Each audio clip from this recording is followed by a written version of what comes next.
Ever since Malik Nabers underwent his cleanup procedure on his knee, there's been a ton of speculation surrounding him. As a physical therapist, I wanted to take a deeper dive. I looked into the research behind his injury as a whole, the research behind his cleanup procedure, and how he fares compared to other athletes in return to sport. And the outcomes might surprise you. It all started week 4 when Malik Nabers tore his ACL and his meniscus. He underwent an ACL and meniscal repair the following month on October 28th. Then we got word of a report in May that multiple weeks ago, so I'm just going to assume mid-April, he underwent a cleanup procedure. Now, Pat McAfee talked about this a little bit, and I'm just going to assume he has the sources on this. He said he texted some guys and found out what exactly it was. And it kind of lines up. What it appears to be is a Cyclops lesion, and he had a Cyclops lesion excision. A Cyclops lesion excision is typically done when an athlete is lacking that full knee extension, that full range of motion, when they are going through some of the gait mechanics, return to sport activities, and it seems like that is what happened with Malik Nabers. We're assuming the mid-April timeline, so we could assume that this happens around his 5-month post-op timeline. The Giants have come out and said that this cleanup procedure won't impact his return timeline. I'm going to disagree with that, and here's why. It's likely that this lack of knee extension or the straightening of the knee was impacting his sport-specific training. That's probably why they had to have this procedure done in the first place. The procedure itself doesn't necessarily cause the delay. It's more so that the lesion itself is preventing that further progression in the sport-specific rehab. So in a way, it almost acts as like a bottleneck. It just prevents the further progression down the rehab timeline. Now, according to research, this is a pretty simple procedure. And once this lesion is removed, they'll test the knee in surgery and they'll get that full knee extension back intraoperatively right away. But it's not that simple outside of the operative room. Post-surgical inflammation and soft tissue adaptation can cause some delays after the surgery. So research shows that, 1 to 2 weeks, you can typically start to get that full extension back. And then you can start resuming that sport-specific training on average in around 2 to 4 weeks. So this procedure doesn't necessarily set you back, but it does add on to the timeline a little bit. And on average, research shows that it adds on about a month, sometimes up to 3 months. I would say that's probably not the case for Malik Nabers. I would say it's most likely that he will probably have an added timeline of around a month compared to if he had an uncomplicated ACL rehab with meniscal repair. What is the average time that it takes to get back from an ACL and meniscal repair surgery? Now, it's important to differentiate. This is not just an isolated ACL tear. This is going to take added time because of the meniscal repair. The meniscal repair, you have to allow for healing time early in rehab, which delays some milestones early on and kind of pushes the rehab further down the line. For example, milestones for strength and function that allow you to return to those sport-specific training drills and activities are just delayed a little bit. And that's part of the reason why it's a little bit longer compared to an isolated ACL. Now, research shows that return to sport timeline for this specific surgery is anywhere from around 10 to 12 and a half months. Now, it's a wide range because it's criterion based. It's not very easy to clear someone for return to sport in the first place following an ACL injury because there's a religamentization process that lasts up to 2 years. Now, obviously, we're not going to keep someone out for 2 years from their sport. So we have to make decisions. And in rehab, what you want to see and what I will typically test for in my clinic is I want to look at the single leg strength, the single leg stability, and their ability to tolerate loads and perform plyometric drills on that isolated leg. So for example, one of the tests that I will do for return to sport is single leg jumping for height. I'll measure how high they can jump, single leg jumping for distance, measure how far they can jump, and then a triple hop jump on the single leg as well.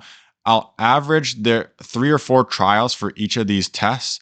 And what I want to see is for that injured leg to be within at least 90% the same as the unaffected or the uninjured leg.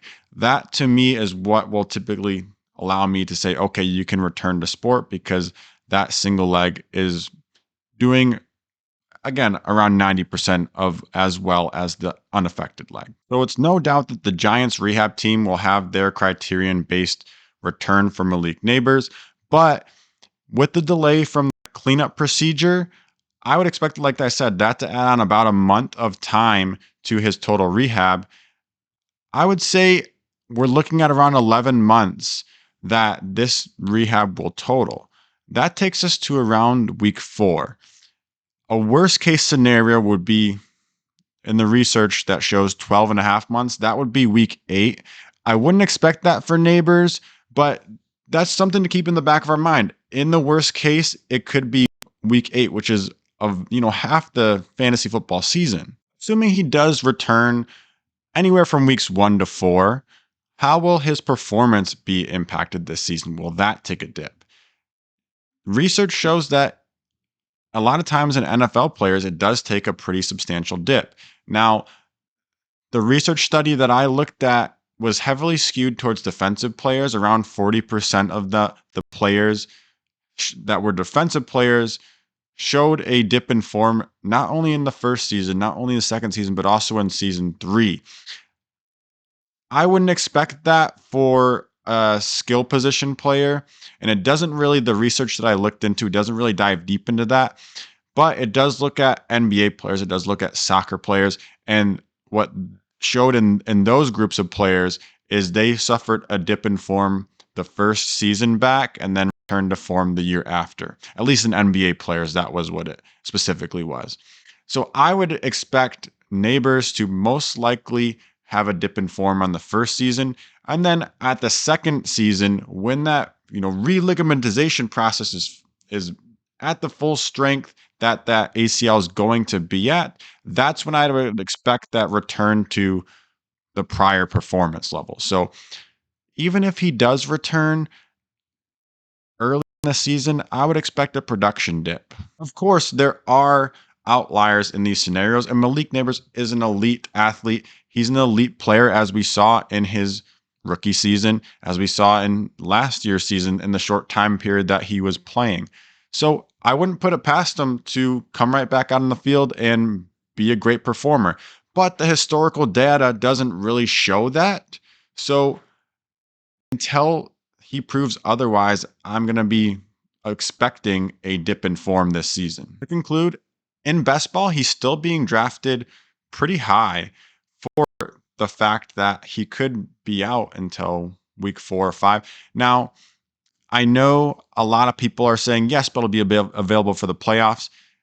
Just based off the research, it looks like there is a history of players coming back from ACL and meniscal repairs, and they have a dip in form, at least in the first season. So that also makes me a little scared, combined with the fact that this cleanup procedure is likely going to add time onto his rehab protocol timeline.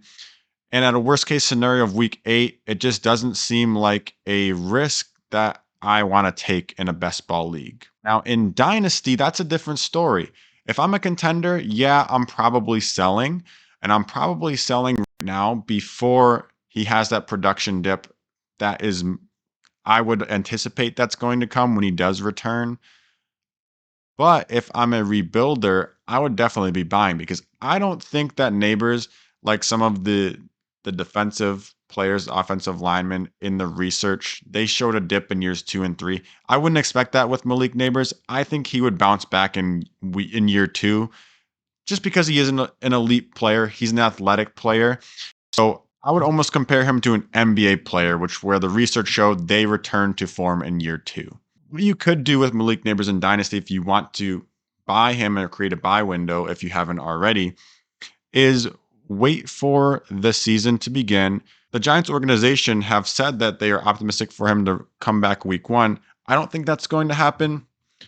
If that is delayed, that will most likely create a panic window in itself. If he does return, I and historical data suggests that there's going to be performance dips. So you could wait until then when he's not performing maybe quite at his best and then buy. And like I said earlier, I would expect the return to form and prior level performance in year 2. Of course, with any injury like this, there's going to be an elevated re-injury risk as well. And again, that significantly drops off after the second year as that ligament gets back to its full strength. So that's also something to be aware of as well. To summarize, Malik Nabers is not someone that I would be willing to have high percentage ownership in underdog leagues, but I'm not fading him in Dynasty. I still think he's an elite player, and I still think he will bounce back in year 2. If you have any questions about Malik Nabers, leave them in the comments. I'll be sure to answer them. Who do you want to see next? What other players should I look at and dive deep into their injury history? Let me know in the comments down below.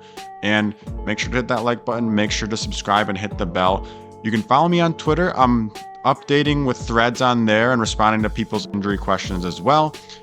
So I'll leave a link to that in the description as well. Other than that, that'll do it for today. And hit that subscribe button for more videos. Appreciate you guys.